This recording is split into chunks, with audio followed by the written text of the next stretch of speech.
The silk wedding dress tears against the jagged rocks as Elena Castillo stumbles through the moonlit forest, her heart hammering like thunder against her ribs. Behind her, the distant sound of hoofbeats grows closer, her father's men hunting her like a prize mare that's broken free from the stable. The mountain air cuts through her lungs like shards of ice, each breath a reminder that she's chosen the wild unknown over the gilded cage of marriage to Don Ricardo Mendoza, a man whose hands smell of tobacco and whose eyes hold no warmth. Maldita sea. The curse escapes her lips as her bare foot finds a sharp stone, blood blooming dark against her pale skin. The wedding was supposed to happen at dawn, her sacrifice on the altar of her family's debts, her body the currency to save their failing ranch. But Elena Castillo was not made to be bartered like cattle, not when her spirit burns fierce as the stars above, and her dreams stretch beyond the valley walls like an eagle's wings. She presses herself against the rough bark of an ancient pine, listening for the sound of pursuit. In the distance, a wolf howls lonesome and defiant, calling to something wild that recognizes itself in her racing pulse. The torn dress, once her grandmother's pride, now hangs in tatters, but she feels more herself in these rags than she ever did in all the finery her mother draped upon her reluctant shoulders. "If you're out there, God," she whispers to the star-scattered sky, "show me a different path than the one they've carved for me." Thunder rumbles across the peaks, as if the mountains themselves are answering her prayer with a promise of sanctuary, or perhaps a warning of the trials to come. Elena Maria Castillo stands barely 5 feet tall, but her spine carries the steel of 3 generations of women who tamed this harsh New Mexico territory. At 19, her dark eyes hold depths that seem older than her years, carved by months of watching her father drink away their future while her mother grew thin with worry. Her hair, black as a raven's wing, now escapes its careful braids to fall wild around shoulders that have known the weight of responsibility since her brother Miguel died in the Apache raids 2 summers past. The Castillo Ranch once sprawled across 2,000 acres of prime grazing land, where her grandfather built an empire from nothing but determination and sweat. Now it lies mortgaged to the teeth, the cattle sold off one by one to pay debts that seemed to multiply like weeds after rain. Elena learned to shoot straight and ride hard because someone had to help her aging father manage what remained, but her mother insisted she also learn to embroider and speak French, clinging to dreams of marrying up into Santa Fe society. The arranged marriage to Don Ricardo had been her father's desperate gambit. The wealthy merchant needed a young wife to legitimize his nouveau riche aspirations, and the Castillos needed his money to save their legacy. Elena had met him exactly once, during a stiff dinner where he discussed her like a broodmare while picking his teeth with a silver toothpick. That night she made her choice: better to die free in the mountains than live as property in a mansion. She survived her first night, huddled in a shallow cave, wrapped in what remained of her wedding dress, and shivering until her teeth nearly cracked. When dawn broke over the peaks in shades of rose and gold, she followed a game trail deeper into the wilderness, guided by instinct and the stubborn refusal to surrender that her grandfather had passed down like a family heirloom. The mountains accepted her grudgingly, testing her resolve with rattlesnakes coiled in her path and cliff edges that crumbled underfoot. She learned to recognize the purple berries that would ease her hunger and the clear streams that ran cold and clean from snowmelt. 3 days into her flight, weak from hunger and exposure, she stumbled into a clearing where the scent of wood smoke promised human presence. The cabin materialized from the forest like something from a fairy tale, built from logs weathered silver gray and chinked with red clay. Smoke curled from a stone chimney, and a garden plot showed neat rows of corn, beans and squash growing in the Three Sisters pattern her grandmother had taught her. For a moment she hesitated. What if this stranger proved worse than the fate she'd fled? But her body made the choice for her, knees buckling as exhaustion finally claimed its due. She wakes to the sound of water being poured into a basin and opens her eyes to find herself lying on a simple rope bed covered with wool blankets that smell of pine and honest sweat. The room spins slightly as she tries to sit up, but gentle hands press her back down, hands that belong to a man unlike any she's ever seen. Thomas Walking Bear stands 6 feet tall with shoulders broad enough to span a doorway, his hair dark as midnight and braided with leather cord. His skin tells the story of Pueblo and Scottish bloodlines meeting somewhere in his family tree, creating features both strong and unexpectedly kind. When he speaks, his voice carries the rumble of distant thunder, accented with the careful cadence of someone who learned English as a second language. "Easy there, little wildcat," he says, offering her a cup of broth that tastes like herbs and healing. You've been fighting fever for 2 days. Whatever demons you're running from, they'll have to wait until you get your strength back. Elena studies his face, searching for the predatory gleam she's learned to recognize in men's eyes, but finds only genuine concern. "Why are you helping me?" she asks, her voice barely above a whisper. "Same reason the mountain helps the river find its way to the sea," he replies, adjusting the blankets around her shoulders. "It's what's meant to be." Over the following days, as her strength slowly returns, Elena learns the rhythm of Thomas's solitary life. He rises before dawn to tend his horses, 3 magnificent mustangs. He's gentled with patience rather than broken with force. His cabin holds the comfortable clutter of a man who lives by his hands.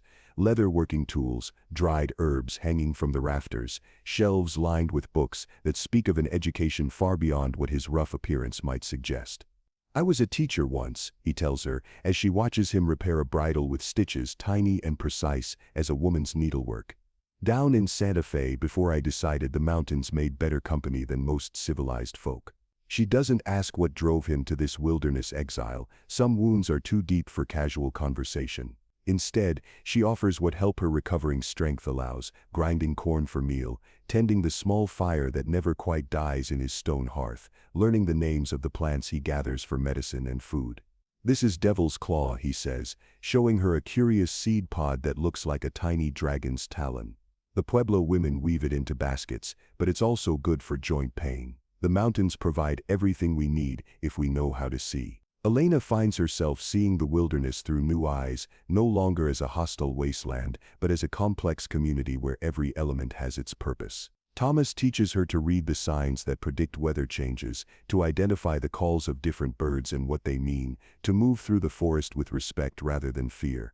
"Your people and mine, we've been fighting over this land for generations," he tells her one evening, as they watch the sun paint the peaks in shades of fire.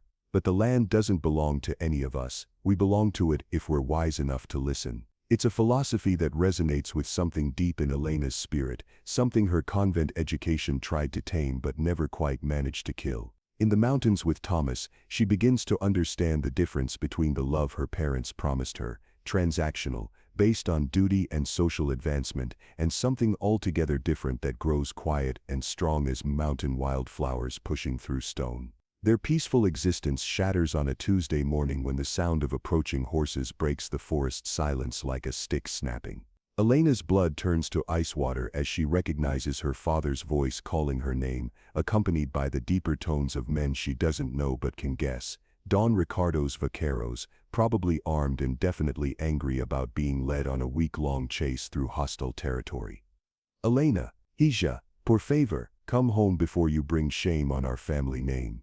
Her father's voice cracks with a combination of relief and fury that makes her stomach twist with guilt. Despite everything, she loves the broken old man who taught her to rope and ride, who used to read her stories from his grandfather's Spanish books before the drinking washed away most of his gentle nature.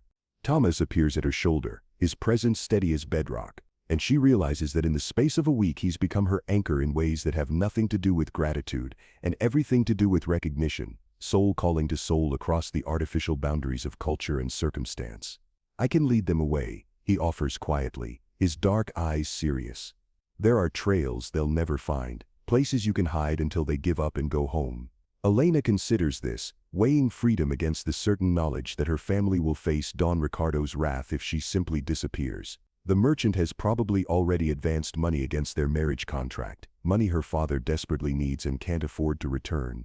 Her choice isn't just about her own fate anymore, it's about the survival of everyone she's ever loved. "No," she says finally, straightening her shoulders in a gesture that would make her grandmother proud. "Running away was the right choice for me, but hiding forever isn't. Some fights you have to face head on." She walks into the clearing with Thomas beside her, chin raised and eyes blazing with quiet defiance. Her father sits his horse like a man aged 10 years in 10 days, his weathered face haggard with worry and sleepless nights. Behind him, 3 hard-faced vaqueros keep their hands near their weapons, and at their head rides Don Ricardo himself, a soft man made dangerous by unlimited money and unlimited arrogance. "Elena," her father's voice breaks as he sees her, and she notices how his hands shake on the reins. "Gracias a Dios you're alive, we thought, when we found your dress torn and bloody." "I'm alive, Papa," she says gently, her heart aching at the genuine pain in his eyes. "But I'm not coming home to marry this man. I'd rather die free than live as his property."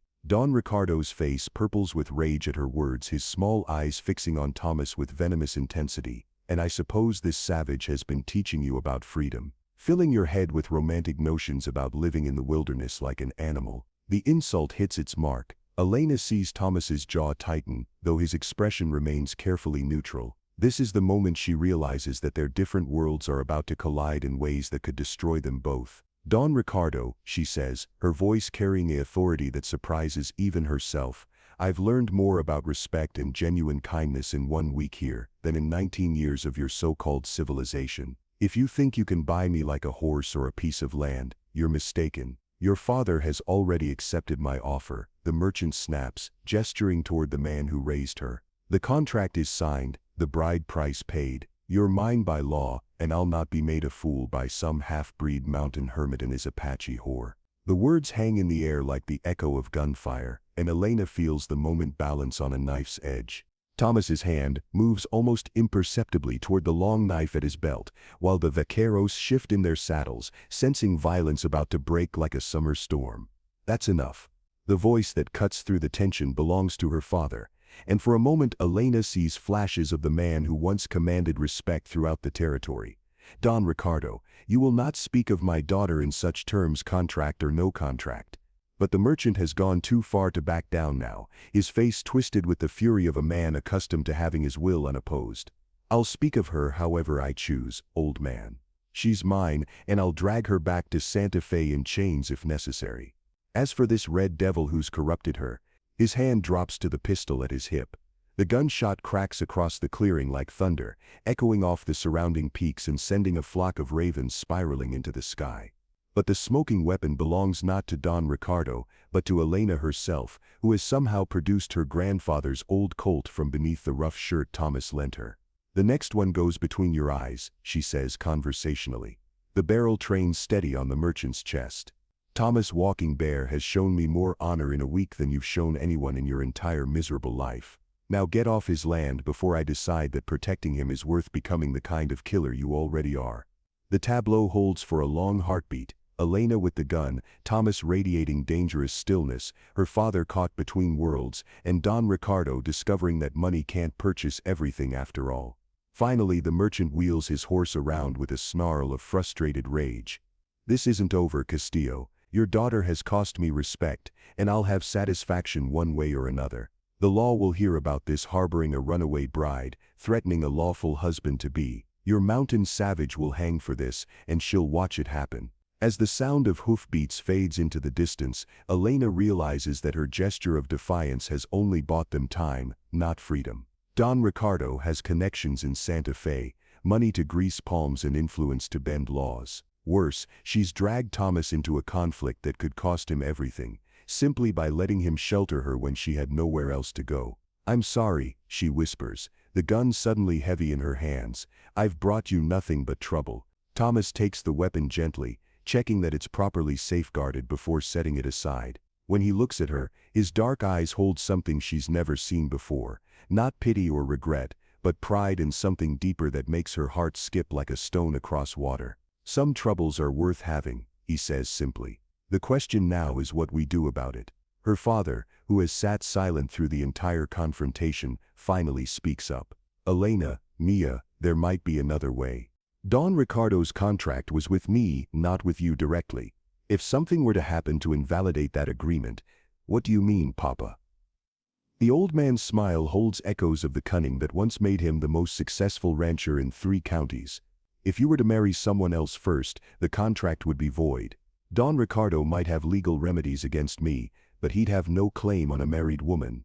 Elena feels her world shift on its axis as the implications of her father's words sink in. Marriage to Thomas would solve the immediate problem of Don Ricardo's pursuit, but it would also bind her to a man she's known for barely a week, no matter how much her heart has begun to lean toward him like a flower turning towards sunlight. "That's assuming Thomas would be willing," she says carefully, not daring to look at him directly, "and that such a marriage would even be legal given." She trails off, unwilling to voice the prejudices that make a union between a Mexican-born woman and a man of mixed Pueblo heritage problematic in the eyes of territorial law. It would be legal, Thomas says quietly. I was educated in mission schools, baptized Catholic, recognized as a citizen. The blood quantum laws are about land ownership, not marriage rights. The silence stretches between them, heavy with possibilities and dangers in equal measure. Elena knows that accepting this solution would mean abandoning any chance of returning to the life she's always known, burning bridges that can never be rebuilt. But as she looks into Thomas's eyes, she realizes that some bridges are worth burning if they clear the way for something better. Would you? She asks simply. Marry me, I mean, knowing it would mean a lifetime of fighting their prejudices, of being outcasts from both our peoples. Thomas considers her question with the same careful attention he gives to everything else, reading weather signs, gentling horses, deciding which path to take through treacherous terrain. When he finally speaks, his words carry the weight of absolute certainty. Elena Castillo, I've been alone in these mountains for 3 years, telling myself I preferred solitude to the complications that come with caring about someone. Then you crashed into my clearing like a force of nature, all fire and determination and stubborn courage. If you'll have me, I'll stand with you against whatever comes, because life without you would be no life at all. The proposal isn't romantic in any conventional sense, no bended knee or flowery speeches, just honest words spoken between two people who understand that love isn't about grand gestures, but about choosing each other every day despite the difficulties. Elena feels tears she didn't know she was holding spill down her cheeks as she nods, unable to speak past the joy that fills her throat like birdsong. Then it's settled, her father says, relief evident in every line of his weathered face. We'll need a priest, witnesses, documentation that will stand up in any court. Father Miguel at San Ildefonso knows me, and he's performed mixed marriages before. But even as they make plans, Elena knows that Don Ricardo won't accept defeat gracefully. A man with his pride and resources will find ways to strike back, to punish them for making him look weak in front of his hired men. The merchant's threat about bringing in the law wasn't an empty one. Territorial authorities have wide discretion in matters involving savage populations, and justice often depends more on social standing than legal rights.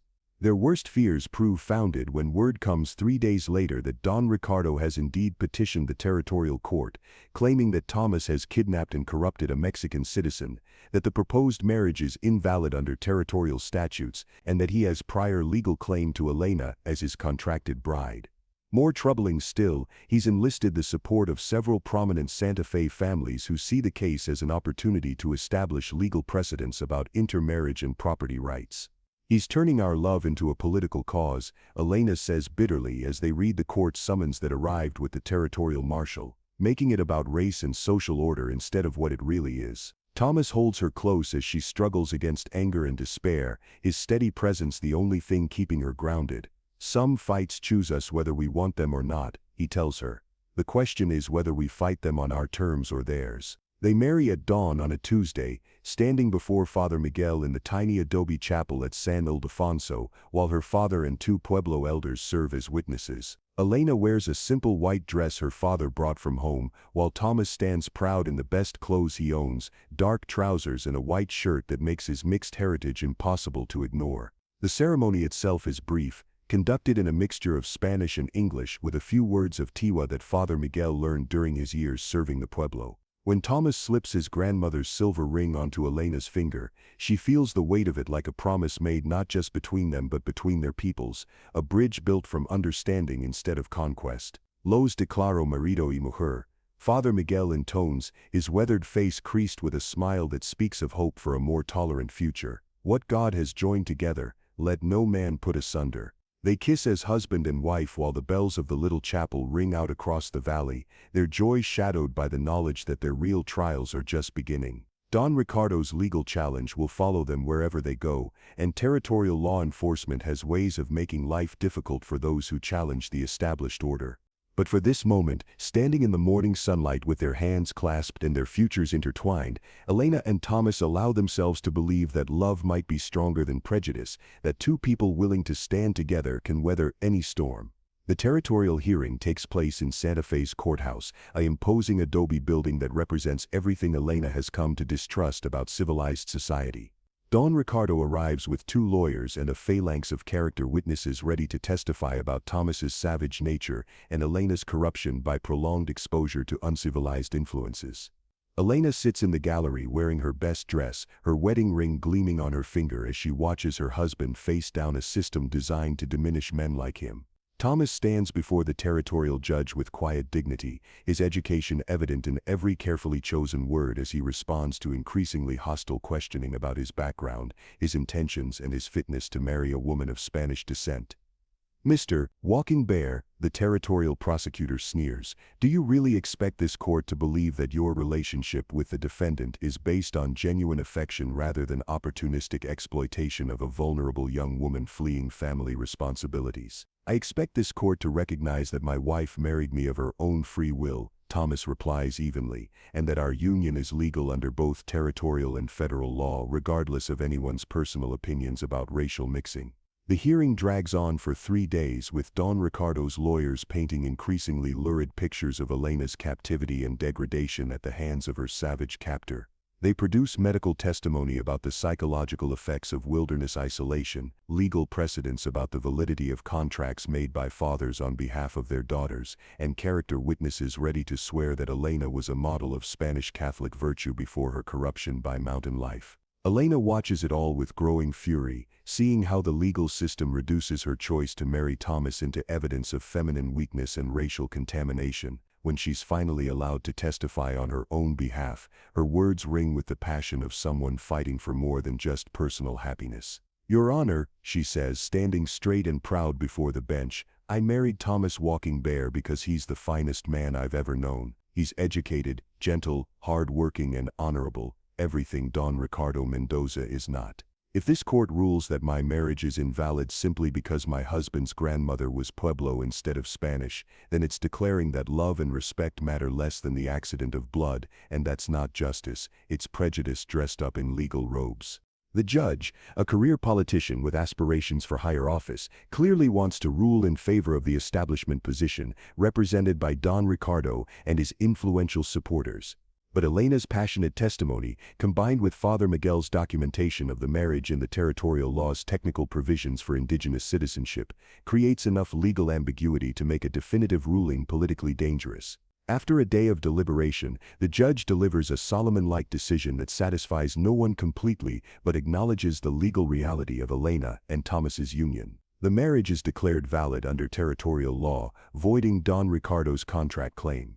But the court also issues a warning about the social complications arising from racial intermarriage and suggests that such unions may face community standards challenges in the future. Don Ricardo storms from the courthouse in defeat, but not before making it clear that he considers the matter far from settled. "This territory won't stay wild forever," he tells anyone willing to listen. "When statehood comes, when civilized society takes proper hold, people will remember who stood for order and who encouraged chaos." Elena and Thomas return to their mountain home as legally married partners, but they carry with them the knowledge that their victory is fragile and temporary. The forces arrayed against them, racial prejudice, economic interest, political ambition, haven't disappeared, they've simply been momentarily checked by the inconvenient requirements of territorial law. Still, they build their life together with determination and joy, creating a household that bridges cultures without abandoning either. Elena learns to tan hides and preserve meat the way Thomas's grandmother taught him,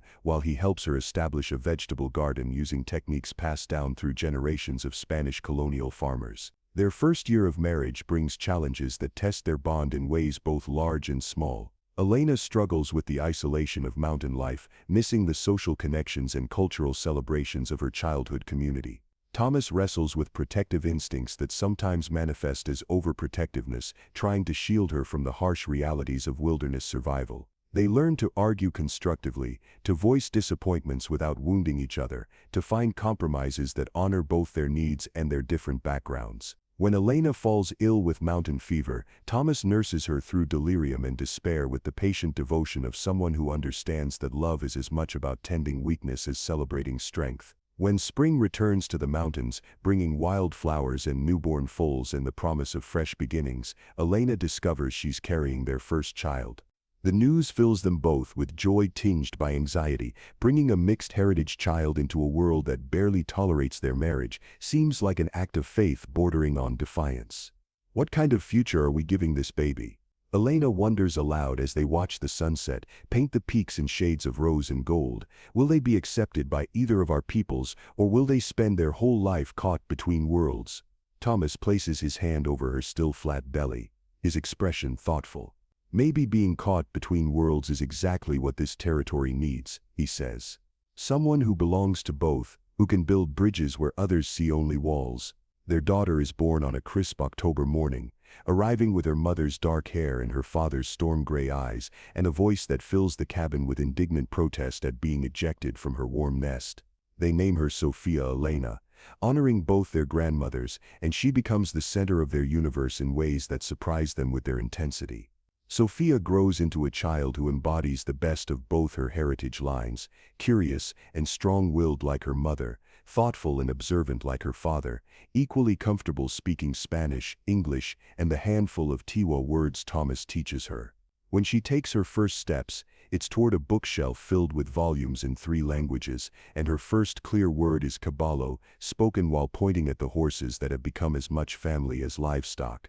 The child's existence seems to soften some of the hostility they face from both communities. Spanish-speaking neighbors who initially viewed Elena's marriage with suspicion find it hard to maintain their disapproval when faced with Sophia's bright smile and obvious intelligence. Pueblo elders who questioned Thomas's choice of a Mexican wife acknowledge the baby's mixed heritage while welcoming her as part of their extended community. But acceptance remains fragile and conditional, dependent on the goodwill of individuals rather than genuine institutional change. When Sophia is 3 years old, a diphtheria outbreak sweeps through the territory, and several families refuse to let their children play with her, claiming that mixed-blood children spread disease more readily than pure ones. The rejection breaks Elena's heart more than any insult directed at herself, and she spends sleepless nights wondering if they made the right choice in bringing a child into such a divided world. Thomas finds her crying in their daughter's room one evening, watching the little girl sleep with an expression of fierce protective love.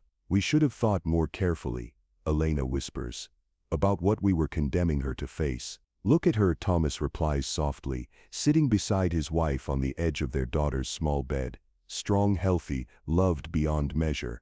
Yes, she'll face challenges we can't protect her from, but she'll also have gifts most children never receive. She'll know that love matters more than bloodlines, that courage is stronger than prejudice. That's not a curse, it's a blessing. As Sophia grows older, her very existence begins to influence the communities around them in subtle but important ways. She serves as translator between Spanish-speaking and Pueblo children, teaching playground games that cross cultural boundaries and creating friendships that might never have existed otherwise.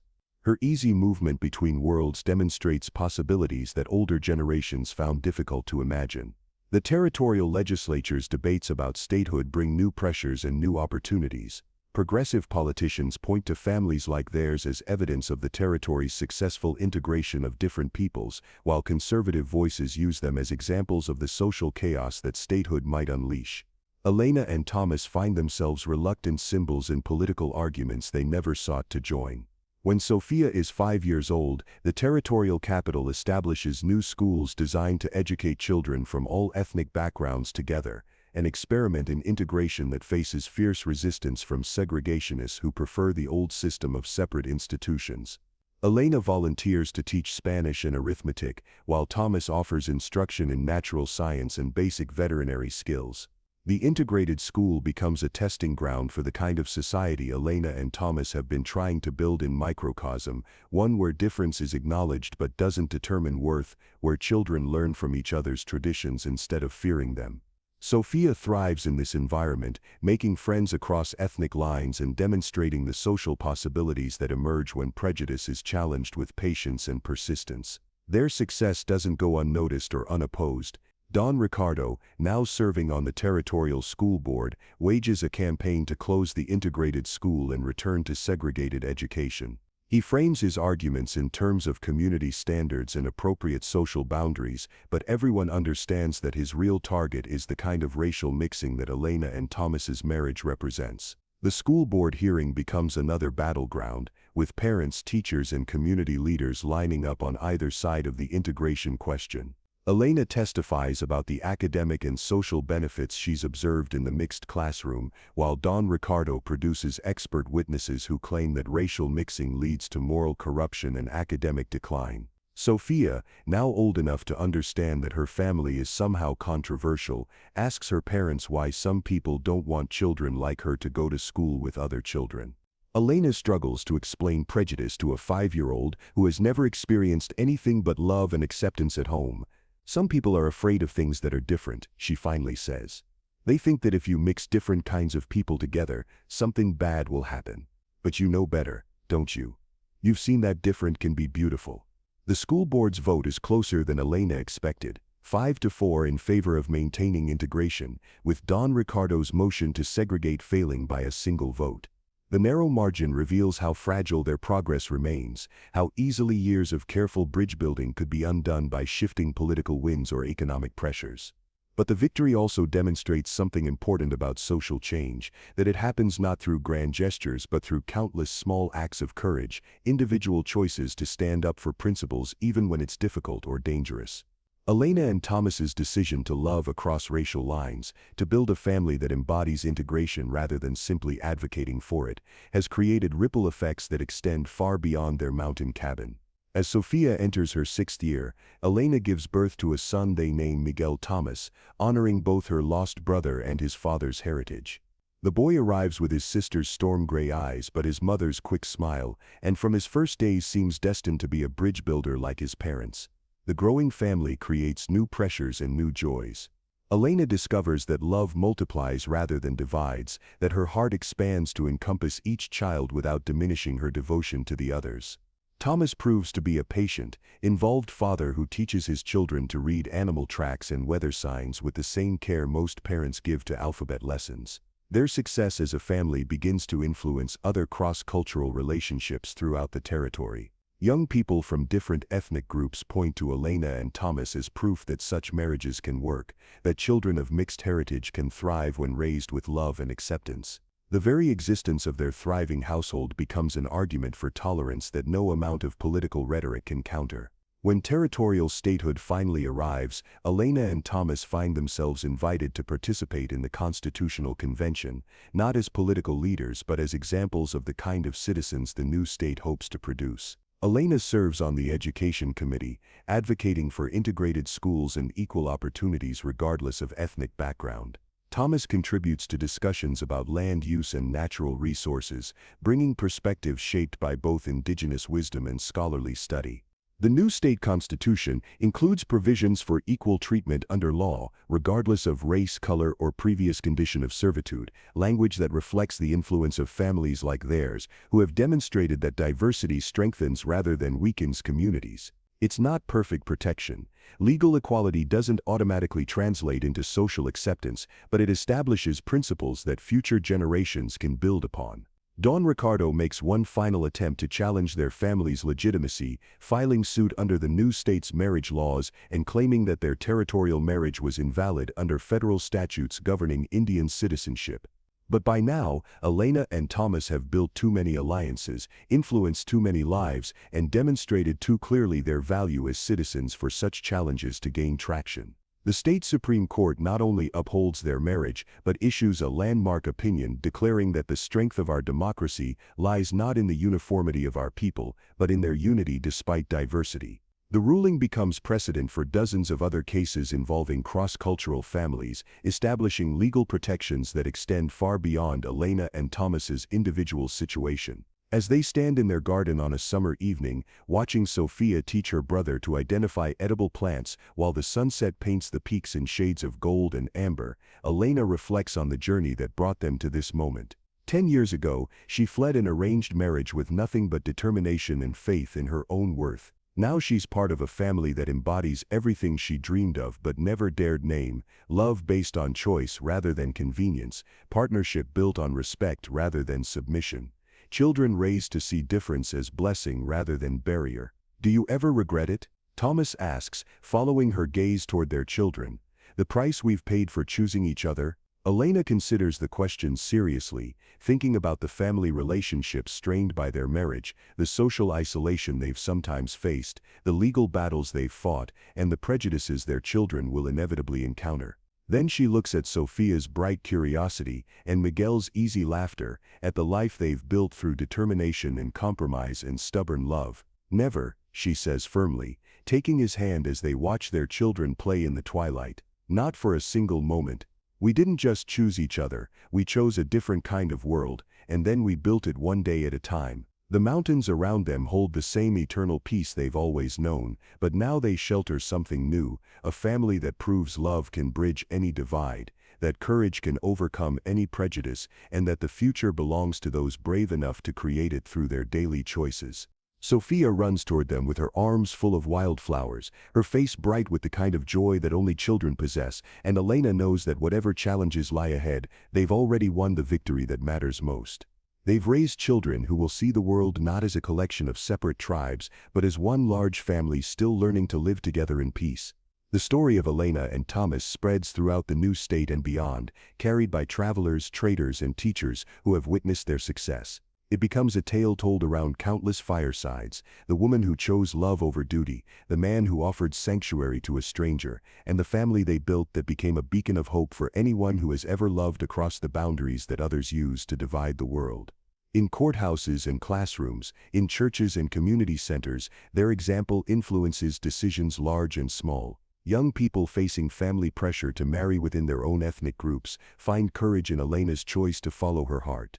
Legislators, considering discriminatory laws, remember Thomas's dignity in the face of prejudice. Teachers working with diverse student populations think of Sophia's easy movement between cultures and begin to see multilingual, multicultural education not as a problem to be solved, but as a strength to be celebrated. Their mountain home becomes an unofficial stop on a network of trails that connected isolated communities throughout the Southwest. Travelers, merchants, missionaries, government officials, and ordinary families seeking new opportunities pause in their clearing to rest their horses and share news from the outside world. Elena and Thomas welcome them with the same hospitality they once showed each other, offering food, shelter, and stories that remind their guests that humanity comes in many forms but shares common dreams. The seasons turn and their children grow, and with each passing year their family's existence becomes more deeply rooted in the fabric of their changing society. Sophia enters the State Teachers College, determined to build on her parents' work in integrated education. Miguel develops his father's gift for working with animals and his mother's talent for building bridges between different communities. When Elena's hair begins to show silver threads and Thomas's beard grows white, they look back on their marriage, not as a single act of courage, but as a lifetime of small daily choices to honor each other and the love that brought them together. They've weathered storms both literal and metaphorical, raised children who will carry their values into the next generation, and helped create a world slightly more tolerant and significantly more just than the one they inherited. Their story becomes part of the folklore of the Southwest, told and retold until it takes on the mythic quality of legends, the tale of a love so strong it changed the law, so persistent it wore down mountains of prejudice, so genuine it convinced even skeptics that the heart recognizes no boundaries save those imposed by fear. And in the end, perhaps that's the most important truth their lives demonstrate, that love, real love, is always an act of revolution. A quiet but persistent insistence that the world can be better than it is, that two people willing to choose each other can create ripples of change that extend far beyond their own happiness. The mountains that sheltered their early love still stand guard over their family home, eternal and unchanging, while the society around them continues to evolve in directions that Elena and Thomas helped shape through their simple insistence that love matters more than bloodlines, that courage is stronger than convention, and that the future belongs to those brave enough to build it one choice at a time.